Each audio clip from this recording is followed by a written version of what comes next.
Hey guys, what's up? Yeah, I thought I'd kind of redo this video this time in 1080p at 60 frames per second. Well, because mainly I did it on my other 480 camera, and I was going to originally I was going to upload the stuff and be done with it, but I figured, you know, what the heck, just might as well redo it here. You know, I took a nap, well, best I could. I'm still a little tired and everything, but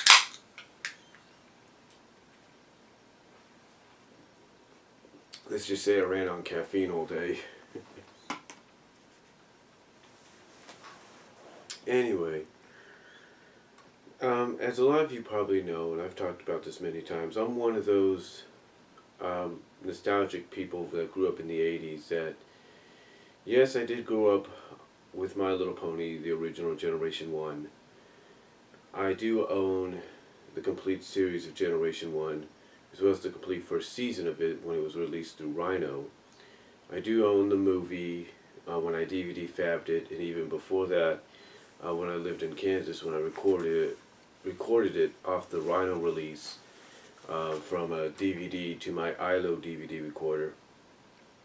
And now I have the 30th anniversary edition released by Shout Kids, or Shout Factory basically. And then of course I recently obtained My Little Pony Tales, which in my honest opinion I thought was okay. I mean, you know, I heard what they had to say about that in the Brony Chronicles, and you know, I think they're spot on about it. I think the reason, you know, I was able to enjoy it, you know, along with other possible male, young boy fans, basically adolescent, you know, early teens, if you will, boys and mostly girls. But the reason our age demographic was able to enjoy it, the ones going into junior high, getting out of 6th grade and going into high school, was primarily because of what it was based around. So I think that's why we were able to get a kick out of it and sort of understand it and enjoy it. And heck, you know, it was a continuation of something we didn't think out of any Hasbro series would get a continuation, but it did. So anyway, fast forward all the way to this generation, which is Friendship is Magic, and basically the most successful incarnation of any franchise so far along the lines of Transformers and even G.I. Joe, mostly Transformers, if you will. And you know, like I said, you know, and they talk about this a lot, you know, just the reaction, the fan base that's just grown from not just the primary demographic to basically now being more than that. It's just amazing. So anyway, I'm one of those people that I will rarely, well, not rarely, but I will on occasions. I'm an occasional kind of glancer, if you will. I will occasionally catch a glance or a glimpse at an episode, maybe a part of it or the ending of it or whatever, and to see exactly what it could have been about.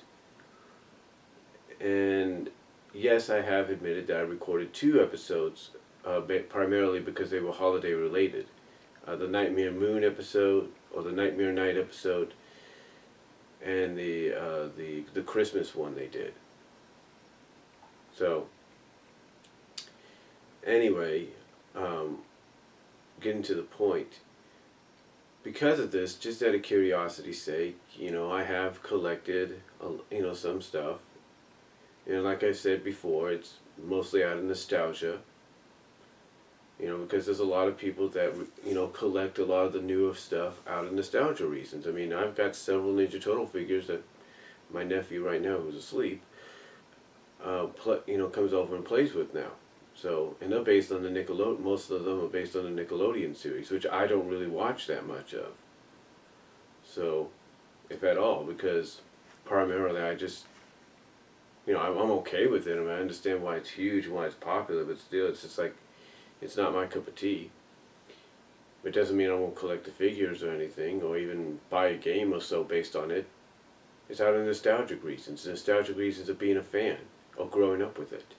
Same with MLP. And yes, there's reasons too. Like there's certain characters you become fans of, like I mentioned in my eye candy video. You know, Rarity's the eye candy of the group. Why not, you know, get as much representation of her as you can. You know. Anyway, of course I got some of the card games and everything. You guys have seen that. Check that out on my MLP. You just type in MLP Pony on here and you'll find them. Anyway,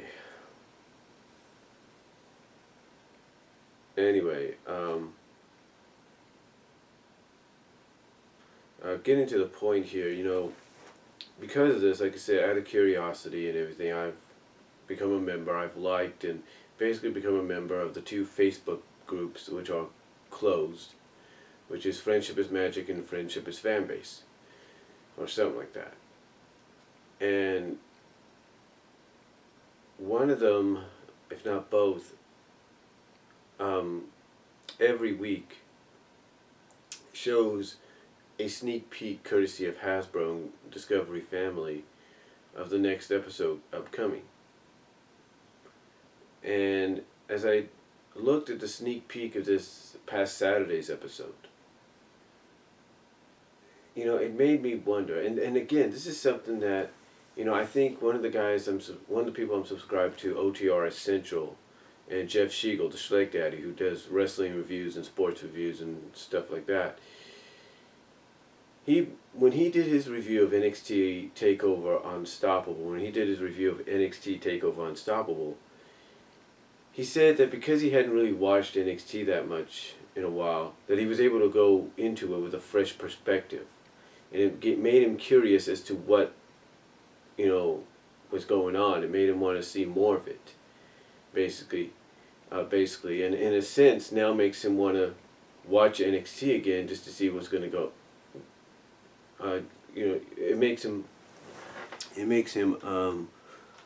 want to watch NXT again just to see what the heck's going to happen now, because you got people like Samoa Joe debuting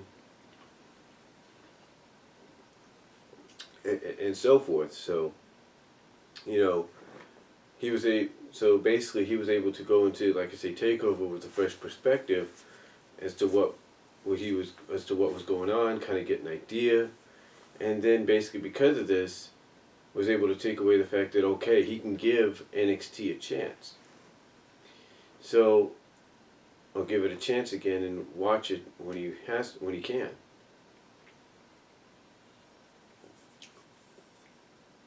So how does that relate to what I'm saying? Well, being an occasional glancer here and there, someone that respects the fact that you've gotten 5 seasons, possibly a 6th season getting out of this, as well as a movie.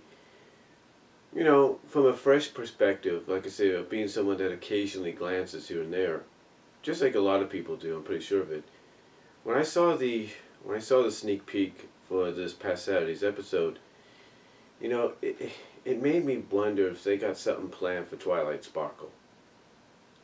I look at her reaction when she finds out she's not going to be able to go to where, I guess it's Griffstone or something like that, that she's not going to be able to go with Rainbow Dash or Pinkie Pie, and that they're the only ones chosen to go. Oh, because I think there's a connection with Glinda or something like that.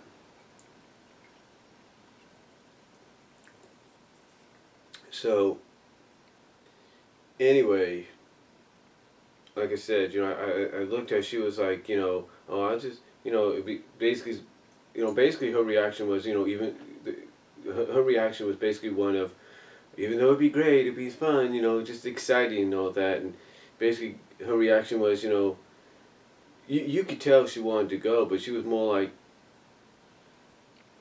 you kind of tell she was kind of down about the fact that she couldn't go. She was kind of like annoyed at the fact that instead of being able to go and explore this place that she's reading up on and everything in a book, that she can't, because she has the role of Princess of Friendship and she's got all these responsibilities and stuff.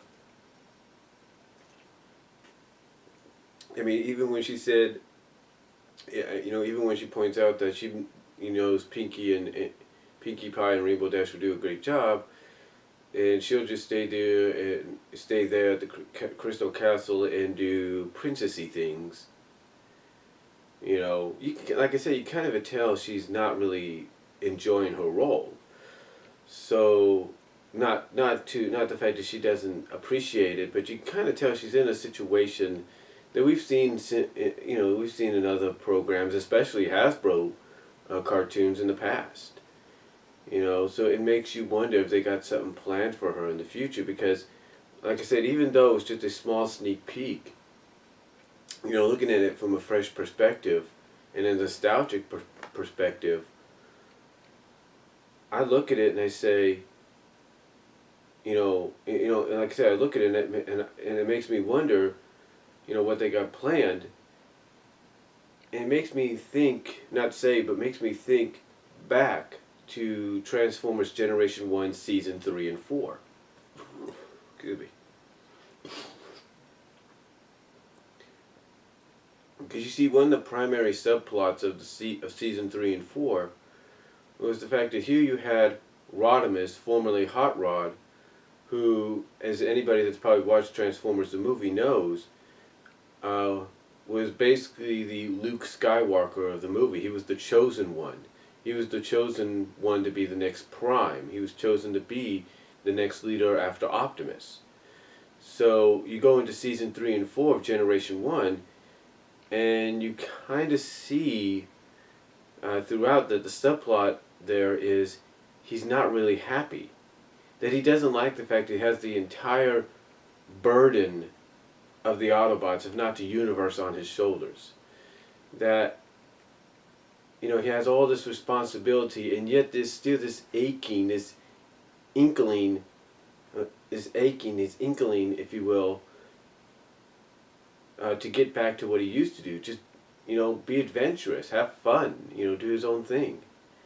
But now he's weighed down with all these responsibilities because he's the leader of the Autobots. He's a Prime.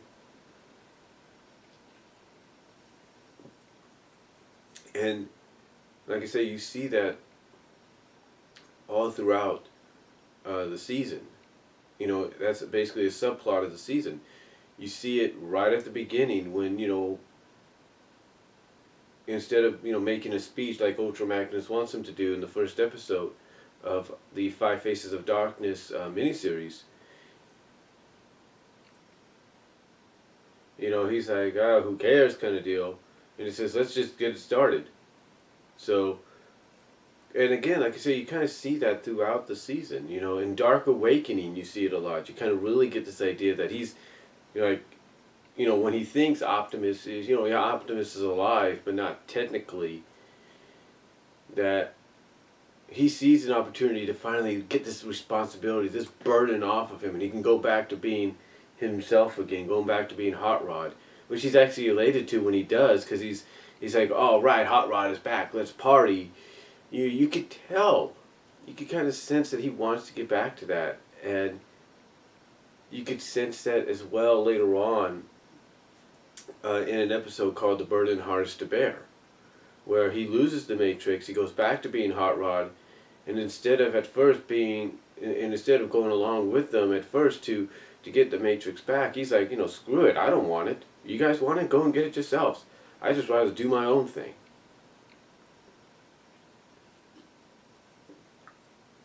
So like I said, you can kind of see that throughout the season.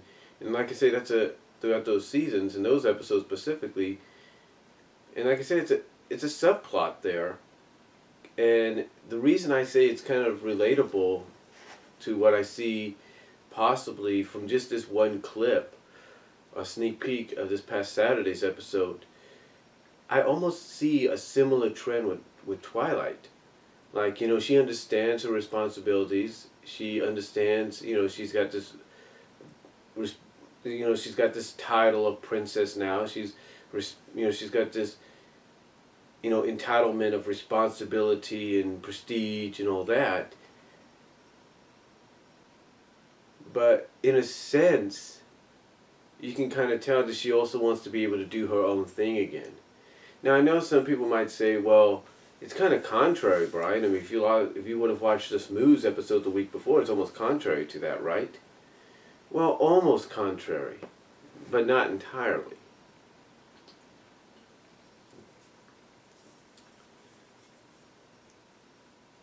Because, like I said, she does accept the fact that she's obviously the princess of friendship. She does understand she's got these responsibilities, and things she's got to do. But you could also tell there's a part of her that wants to kind of do what she used to do before this all came around. She wants to be able to go with her friends to places like this Griffstone and, find out what's going on. She wants to go to this area. She wants to do this. She wants to do that. But she can't because she's tied down in this castle. And that she can only send certain friends of hers or certain members of the main six to go in her place. Or go in her, well, basically, yeah, go in her place, but go instead of her.